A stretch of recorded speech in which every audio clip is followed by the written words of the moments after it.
Hello नमस्कार आदाब सलाम सत श्री अकाल। केम छो कसे काय केरो हाल है केना छी यहाँ सब कैसन वानी हाउ आर यू कैसे हैं आप लोग केमो नाचो मनक्कम खम्भा गनियोकुम केमती अच्छंती की खबर नमस्तुभ्यंग राधे राधे राम राम। देवी और सज्जनों, आज के इस वीडियो में मैं राजा मिश्रा आपको बताने जा रहा हूँ कन्या राशि फल सितंबर 2024 के बारे में कि कन्या राशि वालों के लिए ये सितंबर का महीना कैसा रहेगा, कौन सा ग्रह आपके फेवर में है, कौन सा ग्रह आपके विपरीत फल देने वाला है। आप देख सकते हो कि आपके कुंडली में सामने एकदम बिल्कुल जस्ट सामने कुंडली के प्रथम भाव में सूर्य, बुध, केतु और शुक्रदेव विराजमान हैं। शुक्र देवता नीच के हैं 18 सितंबर से पहले, अर्थात आप ये पहले समझो कि सूर्य देव 16 सितंबर तक आपके कुंडली के 12वें भाव में और बुध देव 23 सितंबर तक आपके कुंडली के 12वें भाव में रहेंगे। सूर्य देव 16 सितंबर को आपके कुंडली के प्रथम भाव में और बुध देवता 23 सितंबर को आपके कुंडली के प्रथम भाव में आ जाएंगे। केतु देवता पूरे महीने कुंडली के प्रथम भाव में ही रहेंगे और शुक्र देवता कन्या राशि में नीच के हो जाते हैं, जो आपके कुंडली में 18 सितंबर से पहले तक यहीं पर में रहेंगे। कुंडली के द्वितीय भाव में शुक्र देवता आ जाएंगे जो 18 सितंबर से तुला राशि में रहेंगे, जो पूरे महीने रहेंगे। शनिदेव पूरे महीने कुंडली के छठे भाव में कुंभ राशि में ही रहेंगे और राहु देवता कुंडली के सप्तम भाव में मीन राशि में रहेंगे।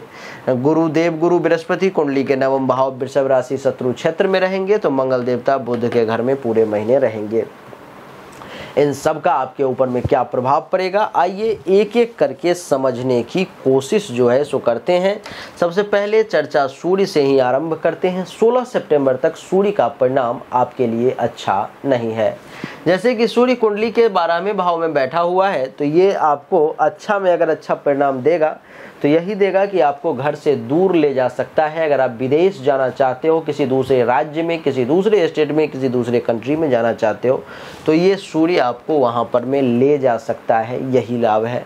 लाभ ये है कि आपको वहाँ ले जा करके ये अच्छा खासा आमदनी करवा सकता है, प्रमोशन वगैरह दिलवा सकता है। पैसों के क्षेत्र में और रेपुटेशन के क्षेत्र में अपने देश और राज्य से बाहर अगर आप जाते हो तो ये बढ़ोतरी कर सकता है।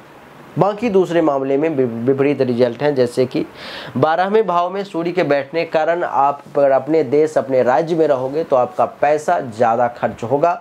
धन हानि का 16 सितंबर तक आपके लिए योग बनेगा। सैया सुख में जो है सैया सुख में कमी के योग बनेंगे। नींद में कहीं न कहीं से किसी न किसी कारणवश परेशानी, इंटरप्ट, बाधाएं आ जाएंगी। आप देखोगे कि विदेश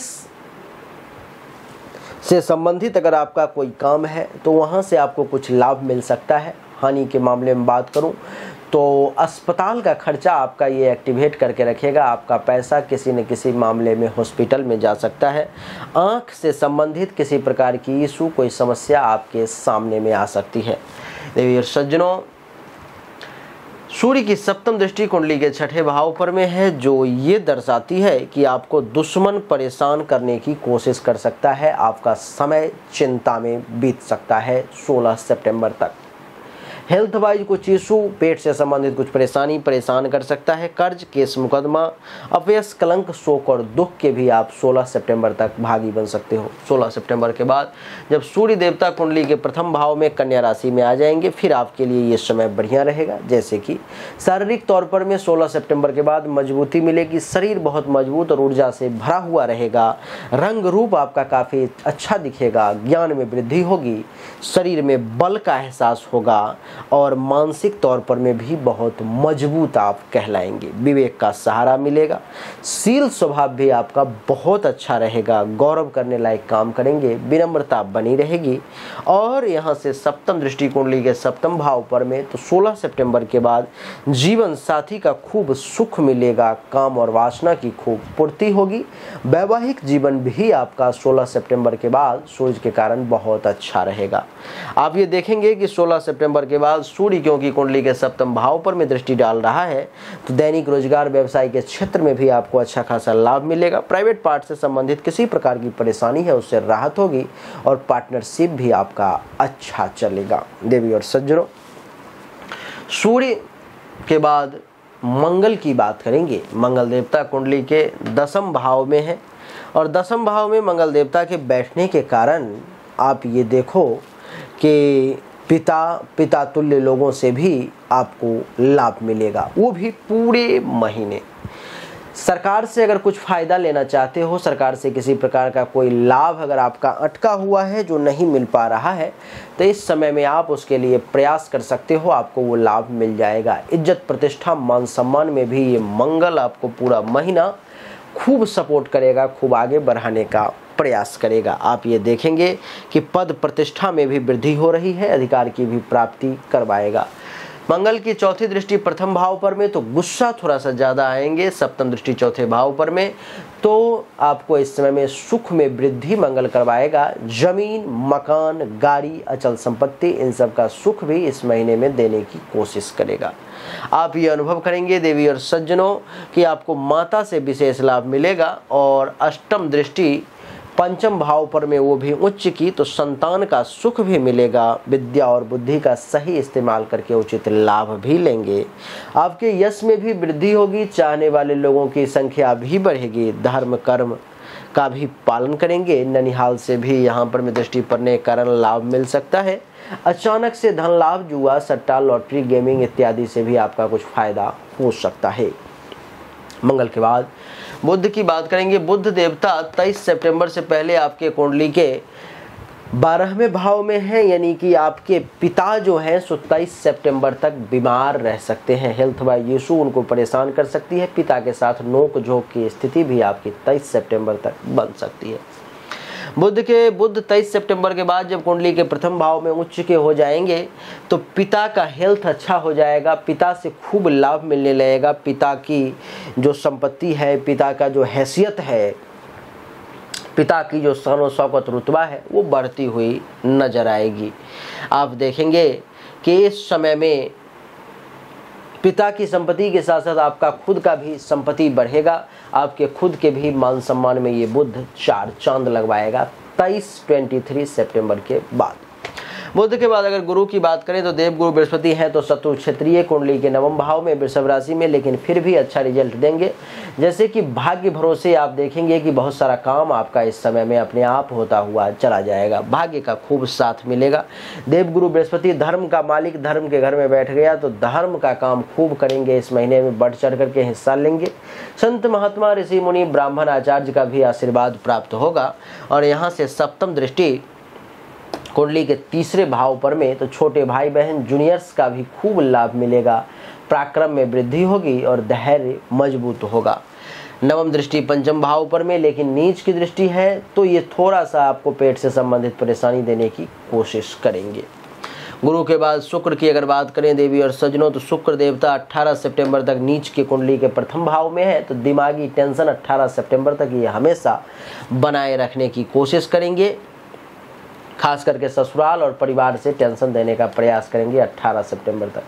18 सितंबर के बाद जब शुक्र देवता कुंडली के दूसरे भाव में तुला राशि में आ जाएंगे तो आप ये देखेंगे कि आपके पास में बैंक बैलेंस बढ़ता जा रहा है। धन धान्य संपत्ति में आपकी वृद्धि होती हुई नजर आएगी। परिवार के लोगों से भी आपको अच्छा खासा लाभ मिलेगा। और बता दूं कि पड़ोसी से भी आपको सुख प्राप्ति का योग है। इतना ही नहीं, कुंडली के दूसरे भाव पर में बैठना आमदनी के सोर्स बढ़ेंगे। कहीं पैसा फंसा हुआ था वो भी वापस आ जाएगा। शुक्र के बाद शनि की बात करें। शनि कुंडली के छठे भाव में विराजमान है तो दुश्मनों का नाश भी होगा, चिंताएं खत्म भी होंगी, रोग भी समाप्त होगा। शनि के बाद बात करेंगे राहु की। राहु कुंडली के सप्तम भाव में मीन राशि में है तो हल्का फल्का दाम्पत्य जीवन में ये परेशानी बनाने का हर संभव प्रयास करेगा। और केतु कुंडली के प्रथम भाव में है, बुध के घर में है तो 23 सितंबर तक केतु भी कुछ मानसिक अशांति देगा, लेकिन 23 सितंबर के बाद केतु भी खूब अच्छा रिजल्ट देगा। युक्ति जुगाड़ ज़्यादा से ज़्यादा आपके दिमाग में डालने का प्रयास करेगा जिससे आपके काम बड़े आसानी से होते हुए चले जाएंगे। तो देवी और सज्जनों, कन्या राशि वालों के लिए यही थी सितंबर 2024 की कहानी, जिसमें हमने आपको हर एक पहलू, हर एक बिंदु पर में बताने की कोशिश की। चाहे वो आपका स्वास्थ्य हो, शिक्षा हो, प्रेम संबंध हो, बच्चों के बारे में हो, खुद के बारे में हो, बैंक बैलेंस के बारे में हो, बीमारी के बारे में हो, दुश्मन के बारे में हो, माता पिता पैतृक संपत्ति के बारे में हो, इत्यादि हर मामले में चर्चा करने की कोशिश की। उम्मीद जरूर करता हूँ कि ये छोटा सा वीडियो आपको अच्छा लगा होगा, पसंद आया होगा। अगर आपको अच्छा लगा, पसंद आया, तो इस वीडियो को लाइक करें, शेयर करें, चैनल को सब्सक्राइब करके इसके बेल आइकन के बटन को दबा दें। कुछ लोग कहते हैं कि गुरुदेव, जो अच्छा फल बताते हो वो बहुत कम मिलता है और जो बुरा फल बताते हो वो ज़्यादा से ज़्यादा मिलता है। अगर आपके साथ भी ऐसा है तो ज़रूरत है आपको अपने जन्म कुंडली और हस्तरेखा की CT scan, MRI scan, x-ray करवाने की। आप करवाना चाहते हो तो अपनी जन्म तारीख, जन्म समय, जन्म स्थान, दोनों हाथ के हथेली का फोटो सामने दिए गए व्हाट्सएप नंबर 7062757996 पर में जरूर भेजें। आपको सही और एक्यूरेट जानकारी निश्चित तौर पर प्राप्त होगी। आप सभी का एक बार फिर से बहुत बहुत धन्यवाद। Thank you so much. जय हिंद, वंदे मातरम। बोलिए राधे राधे, राम राम।